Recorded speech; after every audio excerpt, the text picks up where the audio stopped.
Clases en línea con el profesor Felipe Farías.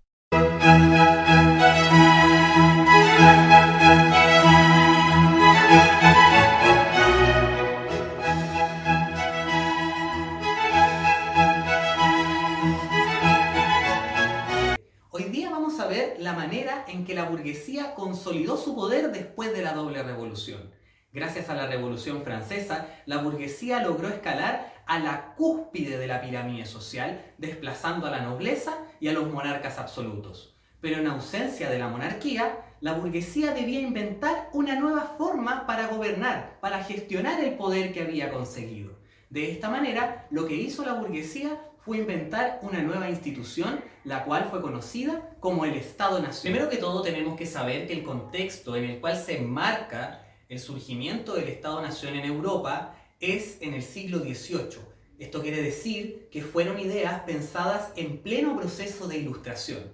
Por lo tanto, la teoría del Estado es el pensamiento político de la burguesía llevado a una institución que le permita organizar la nueva sociedad burguesa que va a dominar durante todo el siglo XIX y muy entrado el siglo XX. Por lo tanto, al momento de estudiar el surgimiento del Estado, no podemos perder de vista que se trata de la institución ideal que crea la burguesía para poder administrar el poder que consiguió tras la doble revolución. El Estado-Nación es una institución creada por la burguesía para establecer los principios de la República Liberal Burguesa.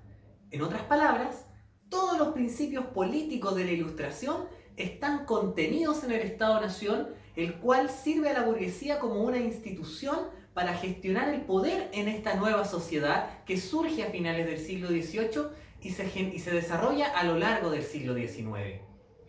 Sin embargo, todavía podría no quedarnos muy claro cómo fue que la burguesía cocinó esto del Estado-Nación. ¡Vamos a verlo! Bienvenidos a Cocinando con la Burguesía. Hoy día vamos a cocinar un plato muy especial. Se trata de el Estado-Nación. A diferencia de la venganza, el Estado-Nación es un plato que se sirve caliente. Para eso necesitamos fuego. El fuego que utilizaremos es el de las revoluciones ilustradas del siglo XVIII. Así que mucha atención, vamos a prender este fuego y vamos a prender nuestra cocina. Para esta preparación partiremos agregando un componente muy importante de la Ilustración, el cual es la soberanía popular. El poder viene del pueblo y no de esos ridículos reyes ni de ese tal Dios. Además, agregaremos ordenamiento constitucional. Cada estado debe tener su propio cuerpo legal.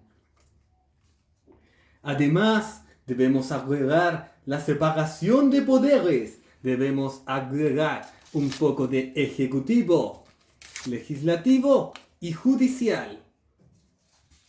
Otro componente importante será el territorio. Sin territorio no existe este platillo delicioso que es el Estado. Por otro lado, necesitamos un fuerte sistema fiscal para mantener la economía a través de los impuestos. Además, necesitamos la burocracia, que son las instituciones que permiten que el Estado funcione. Necesitamos también el monopolio de la violencia.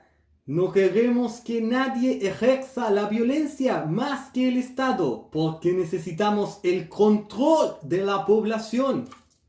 Y por último, pero no menos importante, la sazón del platillo la da el sentido de pertenencia a la nación.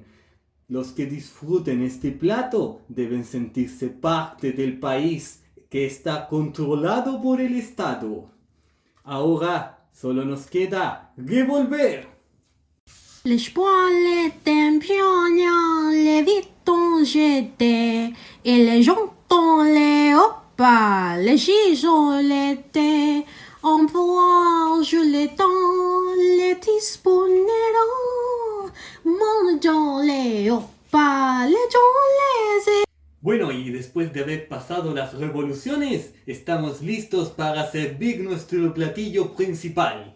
Con ustedes, el Estado-Nación. Síganme para más recetas.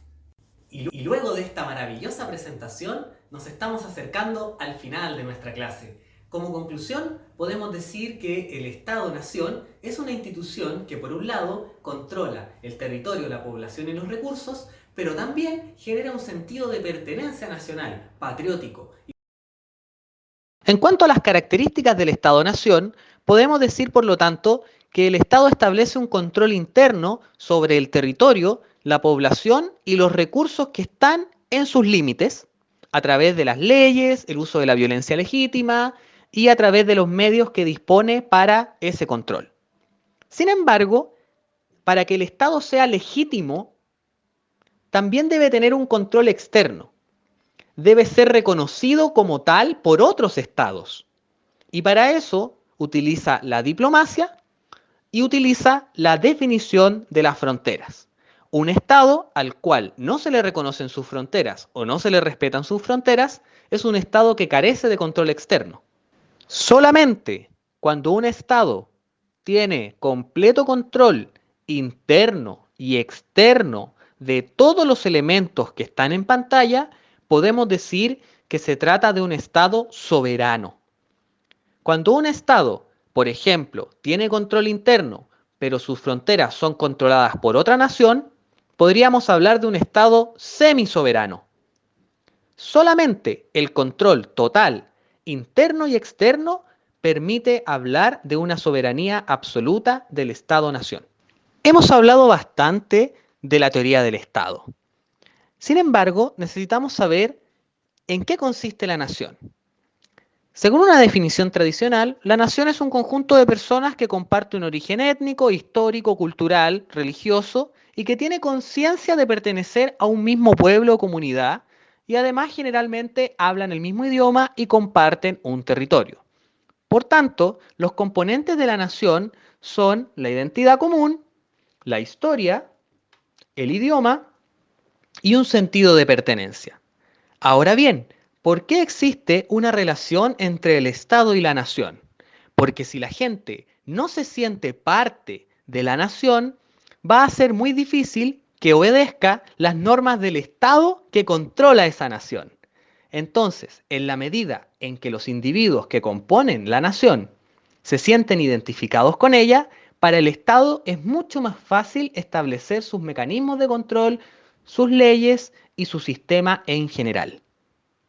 En resumen, el Estado-Nación es una institución de gestión del poder creada por la burguesía que se sostiene en tres elementos básicos: el funcionamiento de la economía, el control sobre el territorio, donde también se incluye los recursos y la población, con un sentido de pertenencia a la nación que es controlada por el Estado, y finalmente la burocracia, que son las instituciones que permiten que el país funcione. Si tienen alguna duda, los invito a dejar sus preguntas en los comentarios. ¡Hasta luego!